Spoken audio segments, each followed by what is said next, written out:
Hello everybody, and welcome to my first of two videos on this, the Asahi Pentax version S. For many Pentax collectors, this is the holy grail of Pentax cameras. I lucked into this. I walked into an antique store and they had it sitting on the shelf, and well, even though it didn't work, it was cheaper to buy it and have it repaired than it was to wait to find a working one on eBay. So just dumb luck. And that is one of the things that happens when you collect cameras, is sometimes you get just really lucky. So here we have a functional Pentax S, and we're going to go over everything about it. This is an interchangeable lens SLR, meaning that you can take the lens off and put a new one or the same one back on at any point except when you're taking a photo without screwing up the film or your images. Come on. There we go. It has no light meter, shutter speeds of 1 second to 1/500th of a second, as well as bulb time and X sync. It has 100% viewfinder magnification with a 58mm lens, and 100% frame coverage with a 58mm lens. The focusing screen on this is fixed. It's a Fresnel field with a microprism center, and that microprism center is a circle like this, and then the Fresnel field is the rest of the focusing screen. And the flash sync on this camera is 1/50th of a second. The target market for this camera would have been advanced or professional users. It's by the standards of its time, a very high-end camera, well-made, very well engineered. This is a step down in terms of trim level from the K, which has a maximum shutter speed of 1/1000th, but otherwise it is functionally the same camera. It also looks a little different. If you noticed in my K video, and in the video that I'll also post, comparing the AP, the K, and the S, the film rewind knob and a couple of the other details are a little bit different on this camera and look like the AP, whereas the K looks a little bit different. These were made by the Asahi Optical Company in Japan in 1958, and I believe also 1959. I think they had about the same production life as the K, although these might only have been made in 58.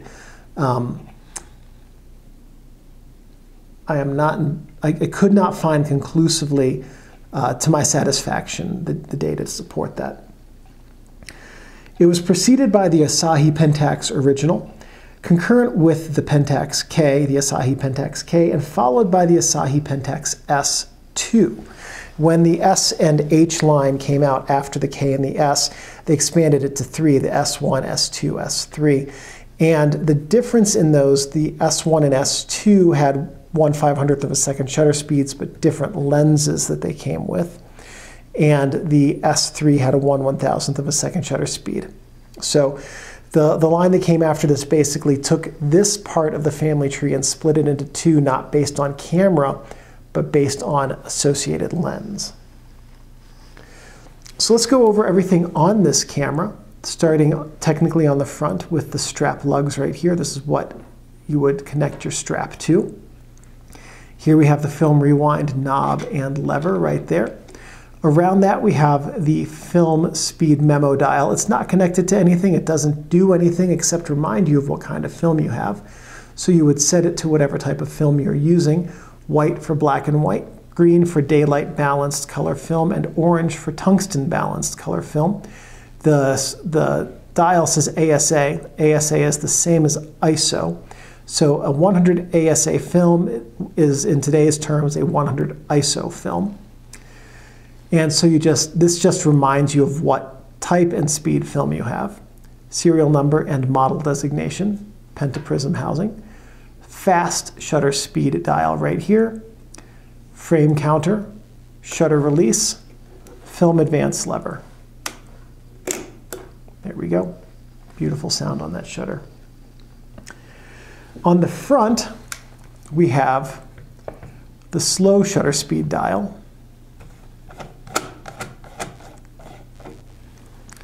lens mount, And these are the flash sync ports, FP for bulb and X for a modern electronic flash. If you decide to use, if you have one of these, like realistically, there were fewer than 5,000 of these made. I forget the exact number off the top of my head. If you're watching this video, you're probably not watching it to learn how to use the camera, but more about some of the history and the construction and the sound and the feel of the camera. You're probably not going to be going out taking flash photos with this camera, but if you are, you're going to need a PC cable to connect to your X flash, and then you're going to have it off the camera's body because there's no hot shoe, and also no cold shoe, and no grooves around the eyepiece with which to connect a cold shoe to the camera. So at any rate, those are the flash PC ports. On the side of the camera, we have the film back release, and then on the back of the camera, we have the eyepiece. On the bottom of the camera, we have the tripod bushing and the film rewind button. Then we'll go inside of the camera here, and we have the film cassette chamber and the film guide rails, shutter curtain, film tension sprocket, film take-up spool, film pressure plate, and film cassette spring. Exactly the same interior as both the Asahi Pentax and the K.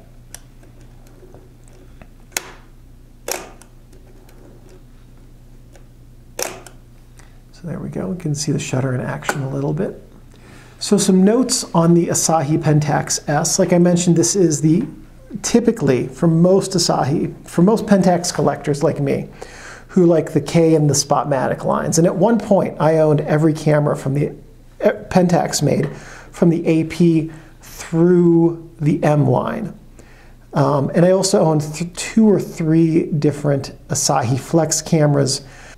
And then I realized I was going to have to move those and sold off the vast majority of them, keeping only a small portion of the collection of the ones that I was really interested in using, because it's mandatory to me that the cameras I own also be actively used to take photos.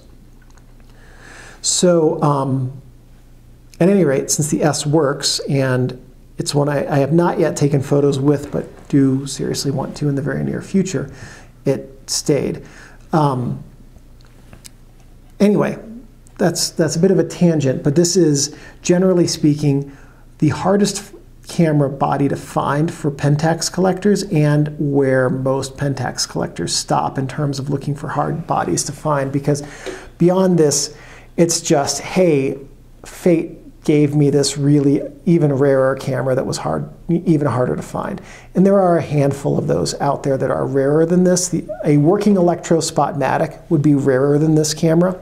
There were about 5,000 of these made. There were around 3,000 electro Spotmatics, and they are very touchy, and getting one that works properly today is hard.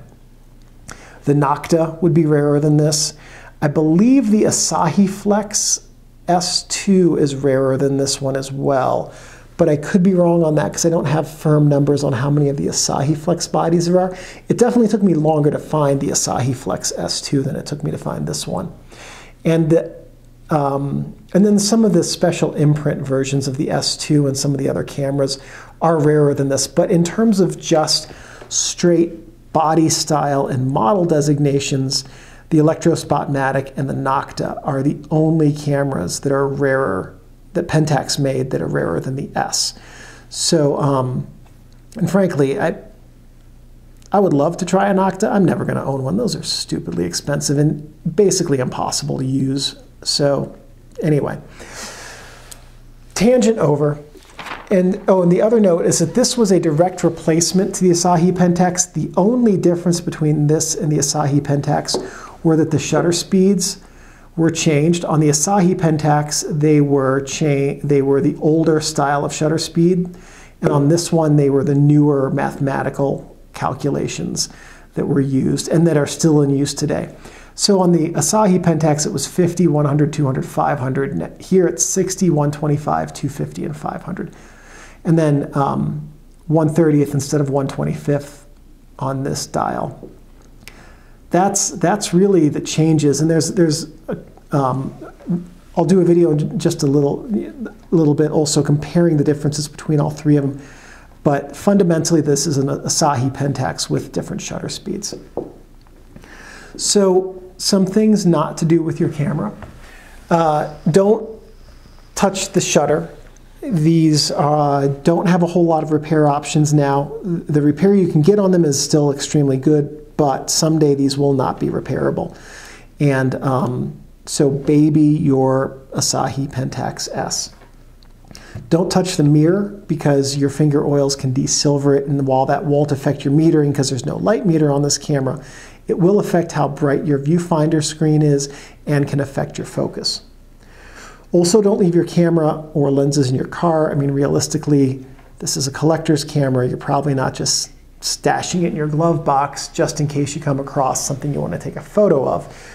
But if you do have one of these and go out shooting with them, take it with you, keep it on you, even if you just pop into it, make a quick stop on your way home. Having one of these stolen would be very frustrating, to say the least. Also, don't store your gear in a plastic bag or box. Now I keep my cameras in a Pelican box, but I keep them there with a rechargeable desiccant pack that I keep recharged because moisture permeates plastic. And if moisture gets in these, it can cause fungus in the lenses or in the optical system around the prism or in the leather of the camera, which all of those will make the camera unpleasant to unusable. Don't let this get wet. It's not weather sealed, and if water gets into it, it will cause the parts to rust, and some of them can even rust together. And just remember that your Asahi Pentax S is a precision tool and should be handled with care and respect. And as long as you take care of your camera will take care of you. So that was the first video on this, the Asahi Pentax Model S. If you have any questions, please leave those below. I check my comments every couple of days and I'm happy to respond to those. If you are an amateur photographer who has one of these and has taken photos with it, by all means, please share a link. I'd be very interested in seeing what type of work other people are doing with this camera model.